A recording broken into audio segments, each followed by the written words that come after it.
Olá, bem-vindos à aula de Sociologia. Eu sou o professor Ademir Matos e vou continuar com vocês hoje aqui com o nosso tema da nossa aula de Sociologia, que hoje vai ser trabalho. Vamos comigo? Então, hoje nós vamos estudar o trabalho em várias perspectivas, né? Aqui nós temos vários dos tópicos que nós vamos perpassar hoje, começando por o trabalho urbano e o trabalho rural, né? A diferença entre a cidade e o campo. Depois, nós vamos estudar o trabalho e profissões no campo, seguindo a agricultura familiar e o trabalho. Em seguida, a tecnologia, né, e como essa tecnologia alterou a vida de algumas famílias rurais. E, para finalizar, aqui na cor verde, o trabalho na cidade e as profissões do futuro, né? Vamos ver aqui o que nós vamos trabalhar. Vamos anotar tudo que a gente prestar atenção, aquilo que a gente tiver dúvida, para a gente tentar sanar no decorrer dessa aula, certo? Começando com o espaço rural. O número 1 aqui do lado comigo, acompanhem, por favor. São espaços não ocupados por cidades ou adensamentos populacionais, né? Então, os espaços ali da área rural, eles estão afastados dos grandes centros, né, ou dos centros urbanos, e seguindo a maior parte das atividades produtivas típicas desse espaço está relacionada com a agricultura, né, com a pecuária. Deixa eu mudar a cor aqui para a gente ir marcando. Agricultura, pecuária, extrativismo, entre outras atividades, né? Quem nunca viu, né, algumas imagens aqui, né? Aí nós temos a agricultura familiar, nós temos várias famílias que trabalham cultivando, né, para poder levar para as feiras, com o uso das cooperativas e assim por diante. Fazem vários cursos para melhorar cada vez mais esse trabalho. E aqui, ó, o rural e o agrário. Tem diferença? Sigam comigo dentro desse quadro. O espaço agrário tem relação com a produção agrária, agricultura e pecuária, e o rural abrange outras finalidades e expressões de vidas, como os ribeirinhos e indígenas, né? O rural também pode estar relacionado com atividades turísticas, esportivas, áreas de preservação ambiental, etc., né? Então, aqui nós temos uma imagem que é muito típica da nossa região, né? Na nossa região norte, seja no Amazonas. Aqui a gente vê a imagem, pela imagem lembra muito o Rio Negro, né?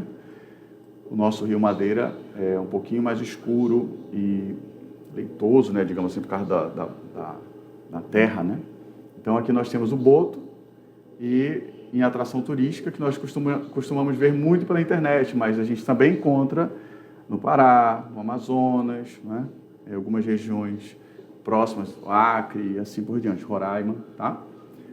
Então, o turismo também é algo que atrai e que está direcionado com a parte rural também, porque nós vamos conhecer as florestas, os parques e tudo mais, e isso faz parte, né? Ali, às vezes, tem cultivo, né, dentro da agricultura, também vão ter ali criações, gado e assim por diante, tá? Vamos passar para o próximo. Então, aqui, como vocês podem ver na imagem, nós temos uma novilha marcada, né, colocada não como um ser da natureza diretamente, mas como um produto que vai ser vendido, né, etiquetado, numerado e qualificado para isso, né? Ele precisa ter qualidade para poder ser vendido, certo? Vamos para o próximo slide. Trabalho e profissões no campo, o agricultor. Vamos pegar aqui uma caneta diferente, certo? O agricultor, o lavrador, o operador de máquinas agrícolas, o caseiro e o vaqueiro, né? Todas essas são profissões, né, que a gente costuma ver ali no campo. Quem nunca foi, né, num sítio ou numa região dessa e ali falou com o vaqueiro, né, com o caseiro que toma conta das obras ali, da casa, de todo o material, o operador de máquinas, o lavrador, né, e o agricultor. Então, são profissões, nós já temos outras agora dentro do campo, né? Nós temos agora o operador de drone, que entra aqui na parte de operador de máquinas, né? Porque apesar de ser uma ferramenta, dependendo do tamanho, pequeno, né, perto dos tratores, ele vai entrar aqui como operador de máquinas, dá para dizer que está aí, tá bom? Mas a gente vai chegar e vai ver isso daí.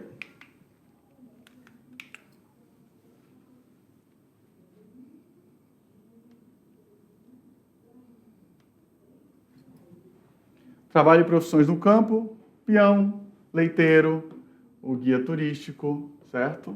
Administrador de imóvel rural, veterinário, o zootecnista e agrônomo, né? O peão é aquele ali que a gente está acostumado, né? O faz tudo, que cuida do gado e tudo mais. O leiteiro, o nome já diz, né?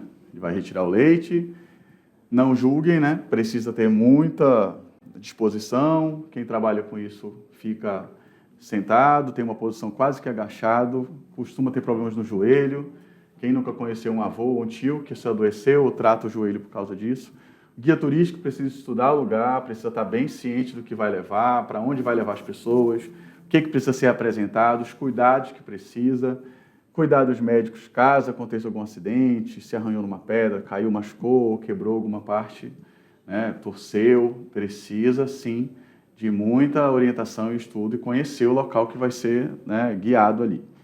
O administrador de imóvel rural, né, precisa conhecer as leis, conhecer todos os trâmites que estão ali relacionados com aquele imóvel, quais são os direitos, quais são os deveres.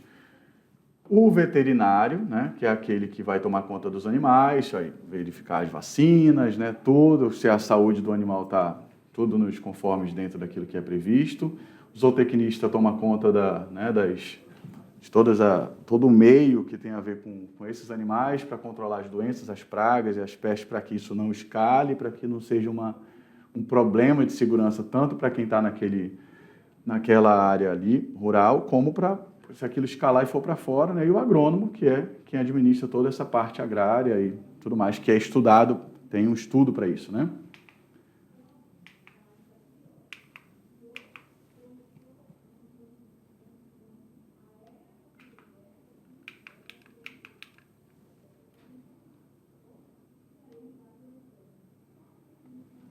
A tecnologia alterou a vida de algumas famílias rurais, né? E aqui nós temos alguns pontos.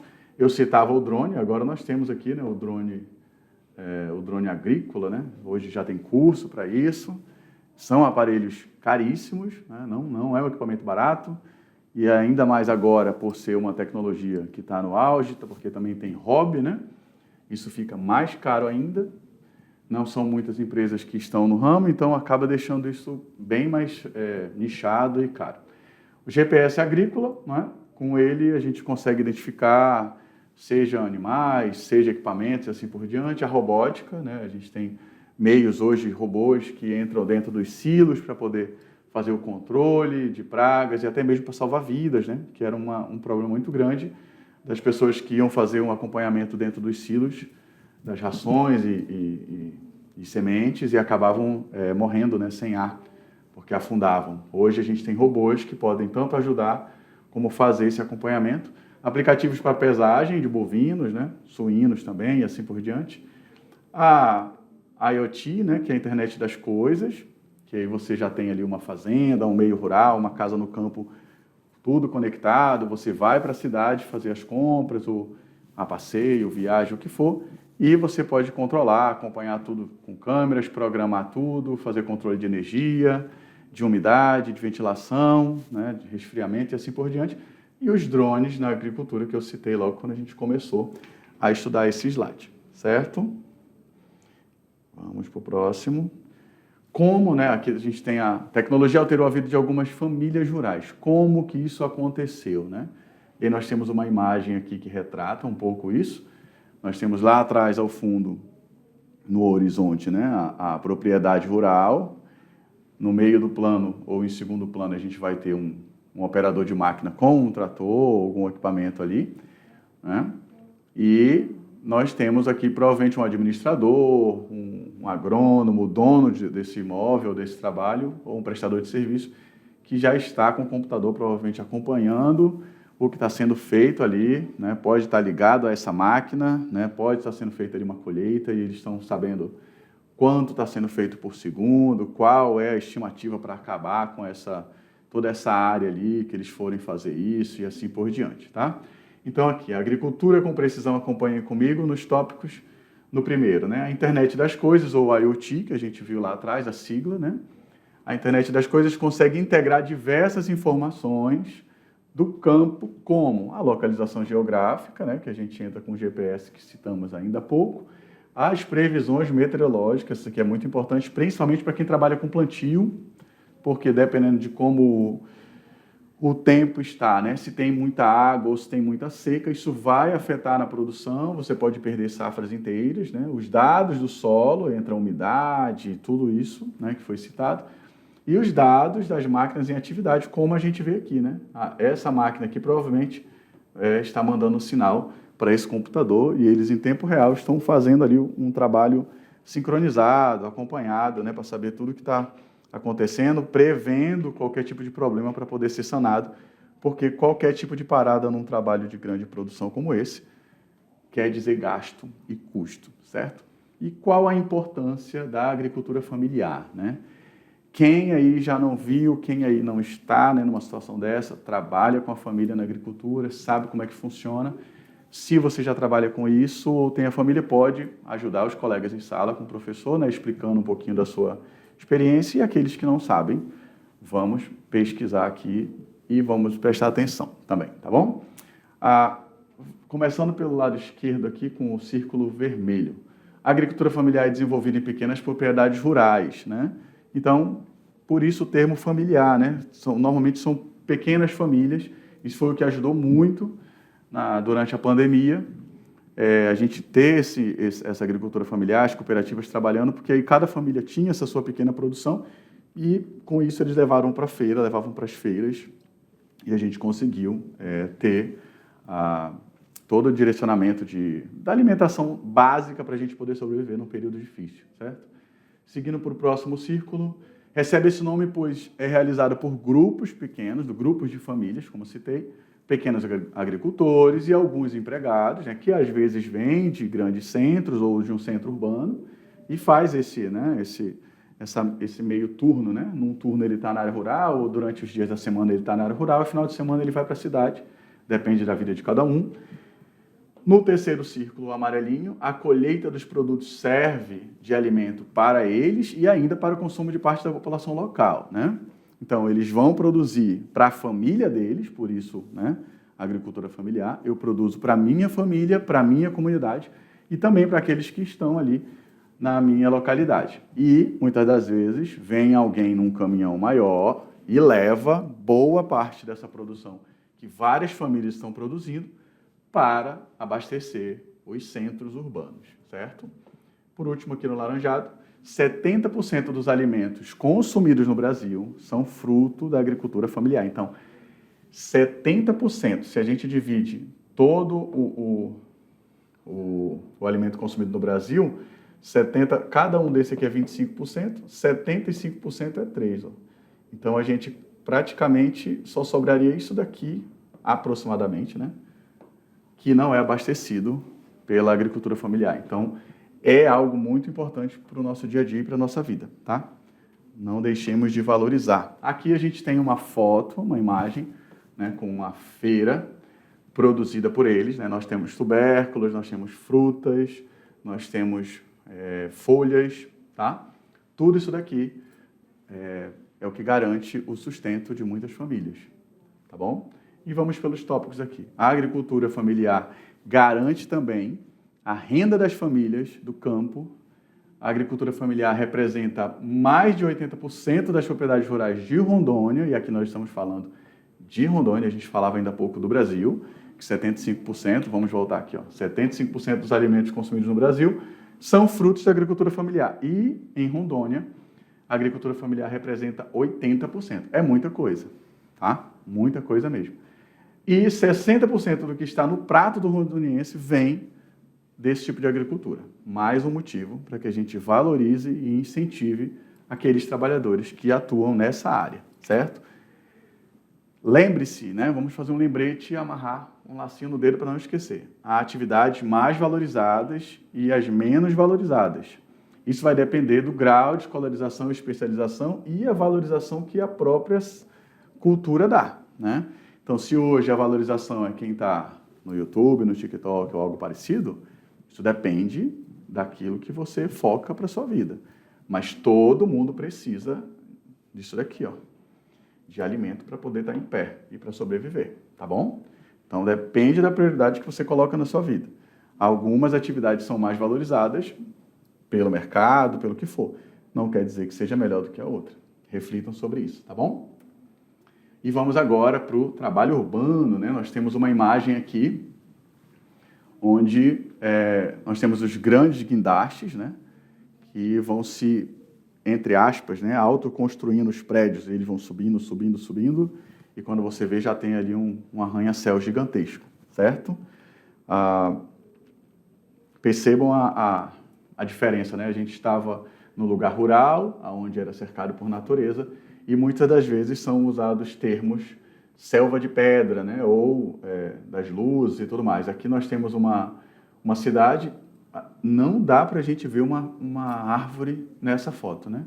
Se tiver lá para trás, né? Normalmente elas ficam na calçada, mas aqui a gente não tem claramente uma árvore. Aqui, se a gente vê pelo idioma, ó, não é no Brasil, tá? E nós também não temos árvores. A natureza aqui é pedra, né? É cimento, é concreto, são luzes, neons e placas de propaganda de marcas, tá? Aqui a gente já começa a diferença, o oposto do meio urbano, que é a natureza, para concretização, né? Para as partes de concreto. Deixa eu apagar essa parte aqui só para a gente poder ler junto. Ok. A cidade, acompanhem comigo aqui, deixa eu colocar uma caneta. Foi.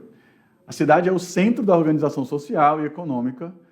Nela estão concentrados os principais serviços e produtos que são consumidos tanto pela população da cidade quanto pela população do campo, o meio, né, lá rural, que não consegue produzir tudo aquilo que necessita. Então, na cidade, não se consegue produzir tudo que eles vão precisar produzir. Em alguns desses prédios, aqui em cima, em algumas cidades, eles têm alguns projetos onde eles fazem pequenas hortas e tudo mais, criação de abelhas e tudo mais, para viver um pouco mais desse mundo natural, desse meio rural, né, compactado dentro desses prédios, mas não conseguem suprir aquilo que necessitam, então eles dependem do meio rural, certo?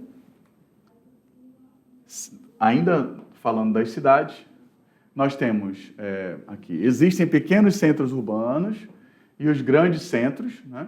Deve-se refletir sobre essas diferenças. Então, eu coloquei ali para o meio rural, nós temos os centros e os grandes centros, tá? Os centros urbanos.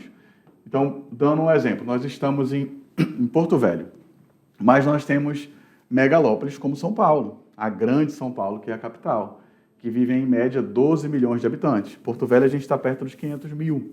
Então, são centros completamente diferentes, são realidades completamente diferentes. Além de você ter muito mais competitividade, a necessidade para suprir, né, essa questão da alimentação é muito maior e junto disso daí aumenta a desigualdade, aumenta os desafios e assim por diante, certo?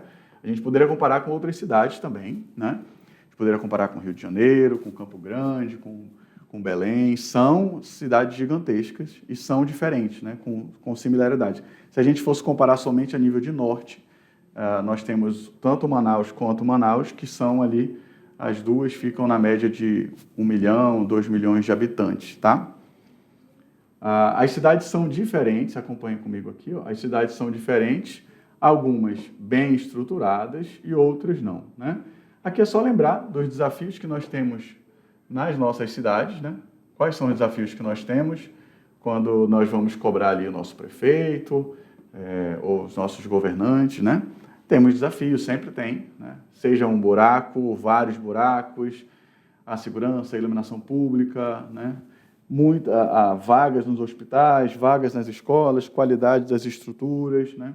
Tudo isso são diferenciais que muitas das vezes fazem as pessoas optarem viver num lugar e ir embora ou ficar, tá bom? Aquelas que podem, né? E aqui, no terceiro tópico, nós temos a relação entre a cidade e campo é bem mais próxima, né? Em algumas dessas regiões, eu posso dizer por experiência, né, que morei um tempo em Cacoal e dependendo da cidade que a gente vive, a gente vai ter essa relação mais próxima, né? Onde você está na cidade, com 5 minutos você está no meio rural. Aqui em Porto Velho também a gente tem essa possibilidade, né? De rapidamente sair pega o carro e a gente chegou numa cachoeira, num sítio, numa fazenda de alguém. Mas tem outros lugares que são grandes centros que para você sair demora muito tempo, tem engarrafamento e tudo mais. Então, essa relação campo e cidade não é tão fácil, né? Não é tão simbólico assim. E o mundo rural acaba sendo algo muito distante, somente visto nos livros, nos filmes, para as crianças que crescem ali dentro de um condomínio ou numa escola fechada e assim por diante, tá? Então, lembrem disso. Esse pode ser um diferencial na sua vida, na sua carreira, né? Você conhecer o meio do campo onde você está e amanhã, se você precisar viver numa cidade grande, você já tem essa realidade que vai ser um diferencial na tua vida e vai te ajudar. Pode te ajudar muito se você souber como direcionar isso, tá bom? Falava ainda há pouco, ó, o trabalho na cidade, né? O que vai ter lá? Quando você, digamos que você saiu do campo, você está numa área mais isolada, não quer dizer que seja pior, né? Você está numa região isolada porque está, né? É assim. E aí você vai estudar e vai lutar para poder buscar novos meios para tanto melhorar a realidade da sua família e da sua comunidade, como de um modo geral. Então, quando você passa, caso seja a sua vontade, a viver numa cidade maior, né, ou fazer essa migração, o que você vai encontrar? Você vai ter aqui, ó, né, você vai ter um maior desafio, uma maior exigência de capacitação e estudo. Não é porque nós somos professores que a gente pede para vocês estudarem, é porque Platão dizia, né, que a gente precisa evoluir, a gente precisa estar o tempo todo buscando conhecimento. Que adianta a gente ficar parado, né? A gente precisa, tudo que a gente vai viver nessa vida, a gente precisa estar estudando. Né? Para que serve aquela árvore, para que serve aquela planta, essa que é venenosa ou não é, por que esse animal está doente, por que eu estou com febre, por que eu estou com gripe, qual remédio eu preciso tomar, o que melhora a minha imunidade. Eu só vou saber dessas coisas se está certo ou não, se eu estudar, certo? Então, se a gente vai do meio do campo ou da área rural para a cidade, vai exigir uma exigência maior de capacitação e estudo. E quem define isso é justamente as escolhas que você faz, tá? No próximo quadro aqui, a grande participação dos serviços, a indústria, o comércio no trabalho, né?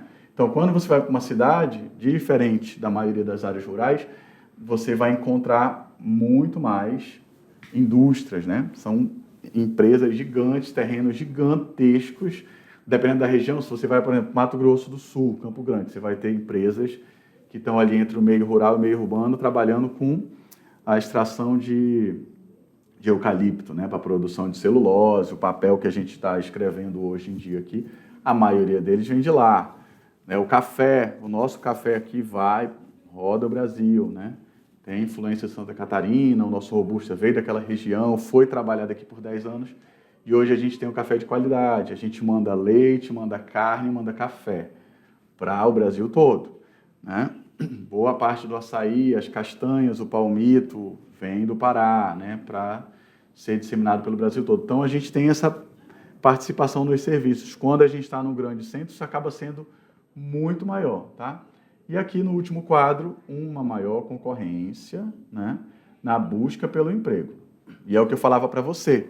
Quando você vai para um lugar onde tem muito mais exigência de capacitação, né? O que seria capacitação? Eu sou capacitado para o quê? Eu lá no sítio com meu pai, eu sabia consertar a cerca e tudo mais, então eu já tenho uma base de carpintaria. Né? Na cidade isso ganhou outro nome, né? E aí muitas vezes eu tenho já uma habilidade de ser um faz-tudo. Eu consigo consertar as coisas. Esse vai ser um diferencial que eu não necessariamente estudei na escola. Foi um estudo que eu aprendi com meu pai na parte empírica, na prática.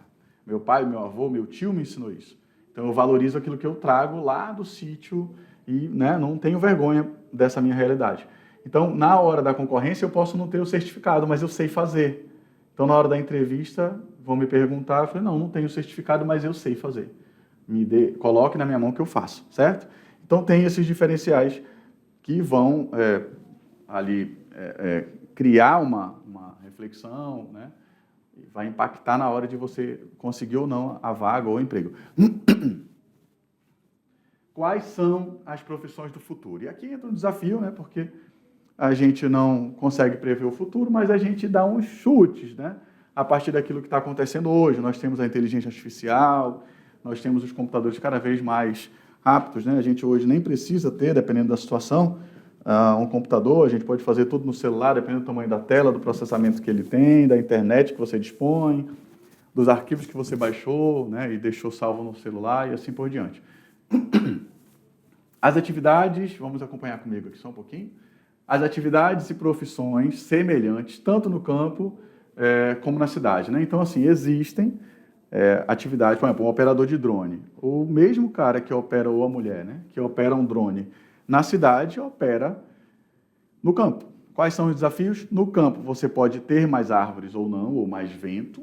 E nas cidades, você vai ter os prédios, os fios, a interferência, né, de muito campo eletromagnético, energia. E hoje, mais ainda o desafio da certificação, que você precisa ter autorização via Anatel, porque, e os órgãos, né, regulamentadores disso aí, porque você pode estar com um drone em cima da casa de alguém, vigiando, e cadê a privacidade da pessoa? Né? As pessoas que pilotam, que controlam os drones, estão com raiva, mas isso daí é um direito nosso. Eu não tenho drone, ou você não tem, você não quer ninguém vigiando o seu terreno sem autorização, né? Então, isso precisa de uma regulamentação. No segundo tópico, com a tecnologia, as profissões estão mudando, né? Talvez a profissão que você conhece hoje não existirá mais amanhã, e aí vocês podem pesquisar, escrever aí, perguntar para a IA, perguntar para o Google, né? Conversar com alguém. Temos vários sites que colocam isso. Quais são as profissões que podem não existir mais amanhã, mas em compensação outras chegam, né, para substituir. E se você estiver ali, como a gente falava no slide anterior lá, ó, cadê? Bora puxar ele rapidinho aqui. Se você estiver aqui capacitado, né, você não vai ficar de fora do mercado, tá? Então, é muito uma questão de planejamento também e organização. E aqui, no último tópico, já se discute profissões do futuro para a sociedade da alta tecnologia, né? Então, quais são as profissões do futuro, né? Aí o pessoal fala do engenheiro de prompt, né, que antigamente tinha um engenheiro de software, ainda tem, né? Os programadores que hoje falavam que eles não iam mais ter acesso, não iam mais ser necessários, mas já se viu que precisa sim deles, porque os prompts e as IAs não fazem tudo sozinho e elas ainda cometem erros, né? Precisam de uma supervisão. Vamos ver aqui o próximo tópico. Aqui nós temos algumas, né, profissões. Acompanhem comigo. O engenheiro com foco em agronegócio, o design de inovação, tecnologia da informação, que já era uma área que existia lá atrás. A gente tinha analista de sistemas, nós temos temos o técnico de TI, que é tecnologia da informação, e continua aqui essa mesma, só que ali com atualizações, né? O gestor de resíduos, né, as sobras, para onde é que a gente vai levar isso, vamos reciclar, não vamos. Marketing, que né, hoje é uma das que o pessoal mais capitaliza em cima. O profissional de logística, que também já era, né, uma profissão que se trabalhava bastante, acho que engenharia de produção e algumas outras áreas. E o biotecnólogo, que também já tínhamos, olhando para uma outra vertente, biotecnologia, mas agora nós temos impressão 3D, seja ela orgânica ou não, e assim por diante. Certo? Aqui nós temos as referências da nossa aula de hoje, né? Espero que vocês tenham conseguido acompanhar, conseguido entender, né? Qualquer dúvida você pode perguntar para o seu professor, enviar para a gente e a gente vai buscando ajudar vocês. Tá bom? Eu agradeço a participação de vocês e espero vocês na próxima aula. Até lá!